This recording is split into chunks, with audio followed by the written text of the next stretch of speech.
Hey, once more, let's give it up for Miss Gracie. Y'all make some noise. That was hard fought. Hey, I know earlier I said we were going to play a game and it was going to maybe make you guys turn on each other, but apparently somebody actually bled in that game. Y'all are crazy. That's all I have to say. Some of y'all are crazy. It was only Skittles, okay? That's not... Jeez. All right. Hey, I missed you guys last week. We were at camp for the high school students. We took a bunch of high schoolers to camp last weekend, and so I was not here, but you guys still had J-Vox anyway. Last week you heard from Mr. Daniel. Y'all make some noise for that. That was good, I heard. Hey, but here's the deal though.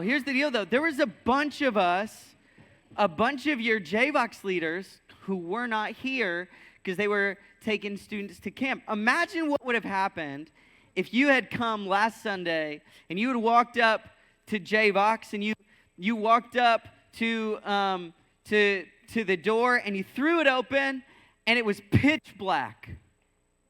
And you just walked in, pitch black, and it's quiet. And you're like, where's the music? Where's that? And so you walk over to the lights, but this room is complicated. So it's not a light switch. We don't have a light switch. We have a 10-button panel. And so you get up there and you start pressing buttons and you're just hoping something, okay, and then you get one that works, and then you realize that all the rest of the J-Voxers were just sitting in here. Everybody else was just sitting. And you're like, oh, this is weird. And then you walk in and the screens aren't on, there's no music, none of the special lights are on, and everybody's just sitting, and they're looking at you. You ever had that awkward moment where everybody is staring at you? It's how I feel right now. But here's the deal. You walk in, everybody's looking at you, and there's no music, there's no lights, there's no screen, and there's also no chairs. All the chairs are still stacked up. There's no tables out. All the games are still put away. They're sitting on the floor in the darkness, waiting for you. And after a little bit of an awkward exchange, somebody goes, "You're up." Not like the continent. They say, you're up.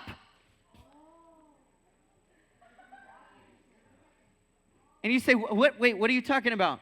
And they're like, I think you're in charge today. And a group of them rush you up here and put you right here. And then they sit back down and watch you. Now, some of you immediately, I know you, I've talked to you before. Some of you would immediately do fine. You would be fine in this scenario. You would be like, hey, everybody, let me tell you about my Clash of Clans clan, and we're going to talk a little bit. Or some of you could hop up here, and you could start to talk about your favorite TV show. I asked a girl last week, a student, I was like, hey, what TV show do you like? And I was not prepared because for the next 15 minutes, she told me every plot point of the 6-season show that she loves. She was like, well, when it opens, you have Claire who's in love with Blake. And Blake, and I was like, oh my gosh. All right, so some of you would be fine here, but there's a thing. What if when you came in, everybody's waiting, and as you're talking, you look around and you realize this room smells. Like it smells like all of J-Vox took a fart at the same time. Like that's That's how it smells in here. And you recognize that there is trash all over the floor. In fact, the trash cans are overflowing. When you're standing here, you have a moment where you step and then your foot gets stuck. And you're like, oh. You're like, what was that?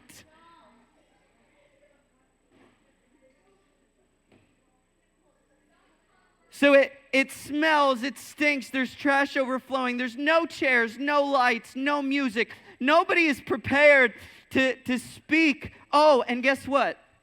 None of the leaders showed up. So it's just you. Yeah, and I know some of you are like, this is actually a dream. This is actually a nightmare is what it is. Because when you try to go, hey, everybody, let's do this. No one listens to you. You're like, hey, wait, guys, and no one listens to you. Everybody starts doing whatever they want to do, which sounds fine at first, except that everybody wants to do the same things at the same time, just not together. That is 100% of what leads to every kindergarten fight, is kids want to do the same thing at the same time, just not together. They're like, I want that block. And the other kid goes, I want that block. And then they throw a block at each other's head, right? That's what happened. So here's the deal. There's no leaders, no lights, no music. It smells, it's sticky. There's trash overflowing. There's no leaders. You're in charge. And at that moment,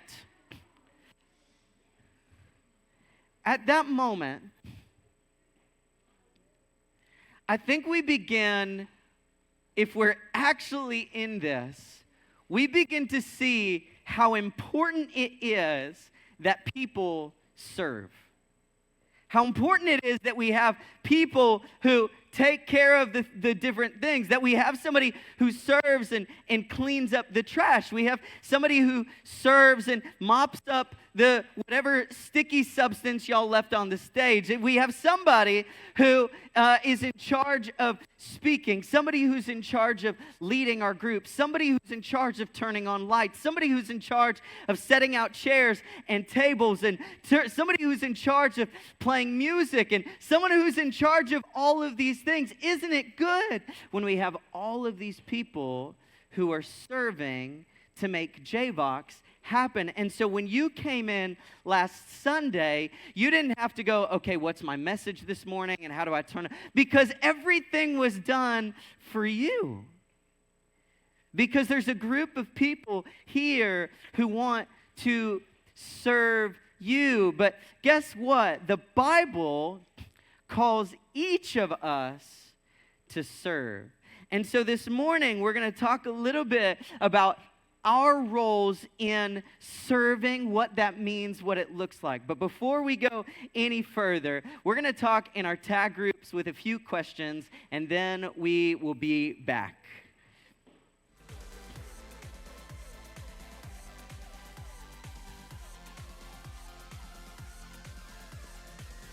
So, what does serving mean? What does serving mean? There's a verse in the Bible, and it says that Jesus didn't come to be served, but Jesus came to serve. And I often see that verse paired with a lot of like tennis memes. So it'll be a picture of like Jesus playing tennis and be like, Jesus came to serve, right? And is that what it means?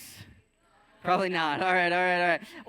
Or when we think of serving, maybe we think of like, we think of a servant, you know, like coming in, going, okay, gentlemen, can I take your order? Lobster. 2 cheeseburgers, please. What? What is it? Filet mignon. Sushi. Gosh, this has to be Golden Corral. You know, I don't know where y'all are getting all those kinds of food in one spot. So Jesus said that his mission was to serve. That was Jesus's mission. In fact, there are only a few things that Jesus says he came to do. He came to seek and save the lost, but he came to serve.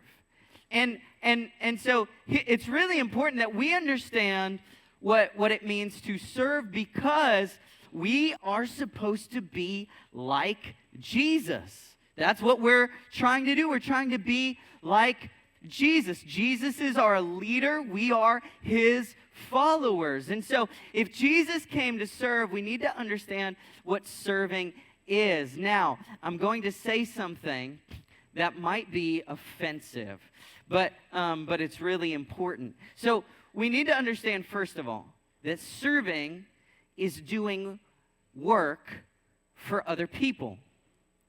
You don't really serve yourself. You don't serve, I mean, if you're serving yourself, you're not serving, you're taking care of yourself. That's different, right? If you have to get up from the couch and get your own soda out, you're not like, oh, I'm the best servant of all. That's not serving. You just got your own soda. It's not serving if you clean up your own bedroom. That's you doing what you're supposed to do. That's not serving. Serving is when you do work for others. Now, here's the deal.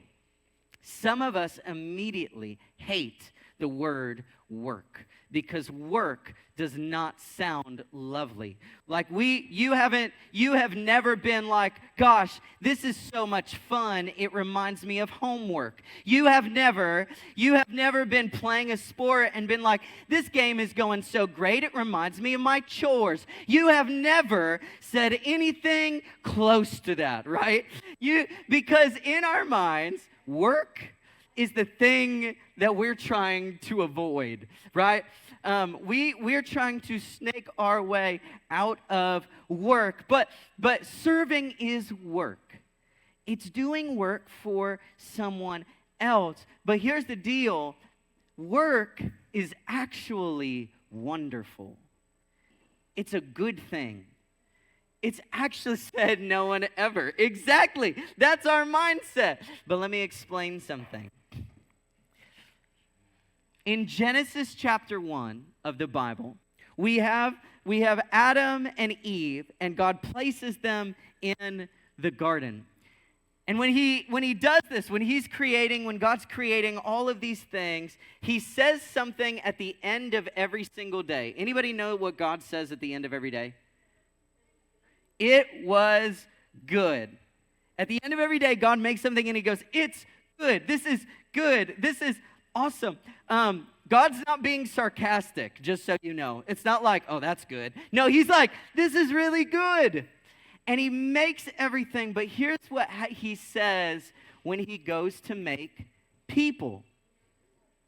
In Genesis 1:26, God spoke, said, let us make human beings in our image, make them reflecting our nature, so they can be responsible for the fish in the sea, the birds in the air, the cattle, and yes, earth itself, and every animal that moves on the face of earth. Now, before you start to take that too literally in the wrong direction, what God is saying is he made people and he said, hey, I'm making people and I'm giving you guys something to do.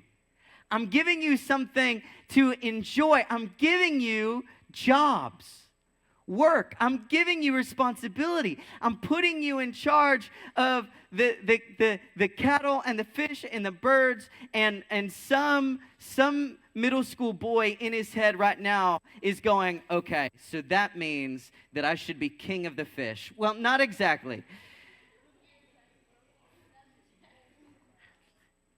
That doesn't mean that you approach every aquarium from now on and be like, you are my slaves, right? That's not what's happening. What the Bible is saying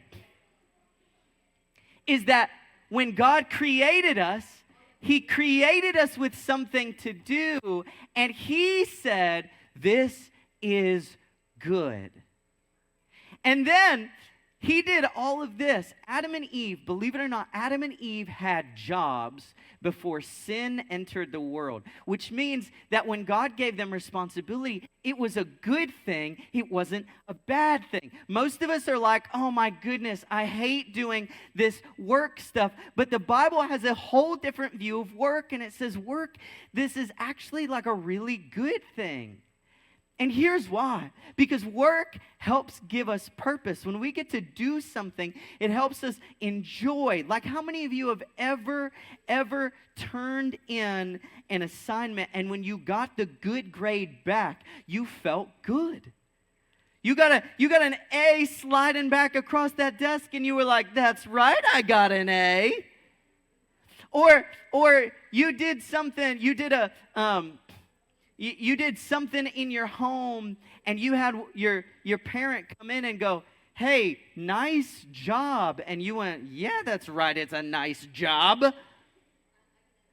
Or you played well in a game. You played well on your team, and at the end, you've got parents and teammates and your coach going, good job. You know that feeling when we're like, yes, this is good. Here's what the Bible says. The Bible says that serving is a good kind of work that God appreciates. The Bible tells us this in Ephesians chapter 6. It says, as slaves of Christ, do the will of God with all your heart. Work with enthusiasm as though you were working for the Lord rather than for people.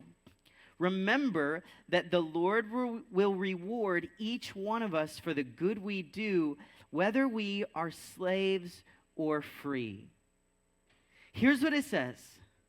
It says that when we serve, we're actually serving something bigger than the project we're on. We're serving God. Now, here's why I think this is really good. He writes and he says, as slaves of Jesus. But when Paul wrote that, he was writing to people who were actually slaves. Like people who were slaves in Rome. So their whole life was serving, not because they wanted to, but because they had to. Because if they didn't serve, they would die. Because that's what they had to do. And so they wake up every morning and they go, okay, I've got to serve. Okay, what do you guys need? What can I do for you? What can I do this? And I don't know about you, but it reminds me of a situation that I face sometimes. Have you ever had to do something and you were about to do it, and then someone tells you to do it, and then you don't want to do it?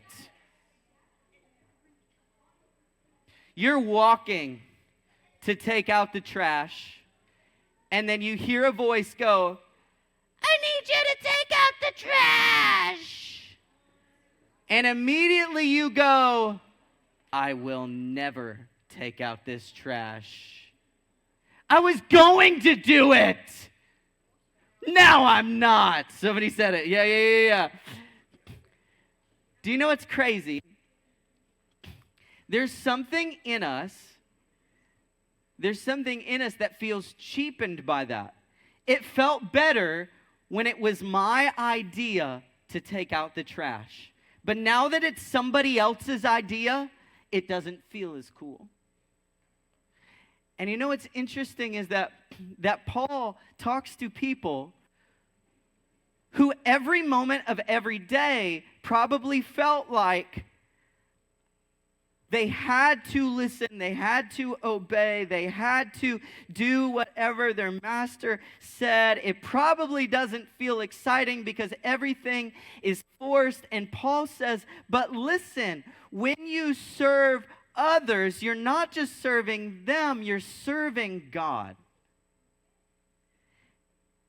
And so regardless, we get to use our gifts, our talents, our abilities, our time. When we do stuff for others, we get to serve.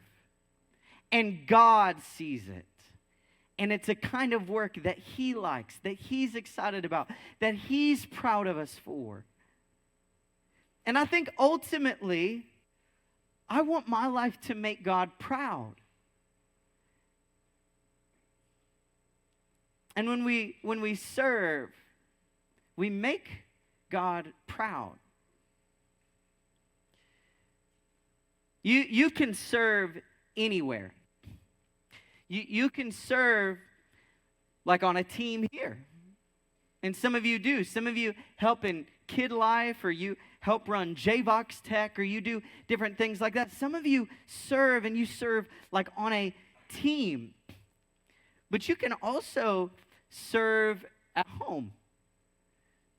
You can serve by helping out your siblings. You can serve by assisting your parents. You can serve by helping your neighbors. You could serve at school. Some of you, your home is your school. And you can serve 2 in 1. That's how that works. But you can serve at school. You can clean up trash left in your classroom. You can wipe your table. You can serve your teacher, ask them if they need anything. You can serve in those places. And you know what? Sometimes when we serve, we don't get any credit for it. In fact, there will be times that you serve and no one says thank you. There will be times that you serve and nobody sees it. Nobody even knew it. You cleaned up all of that trash and there wasn't anyone around to say, nice trash cleaning. But you know what the Bible says? The Bible says that God sees every time we serve and He rewards us. And so if you live your life trying to serve God, the good news is that He always sees it.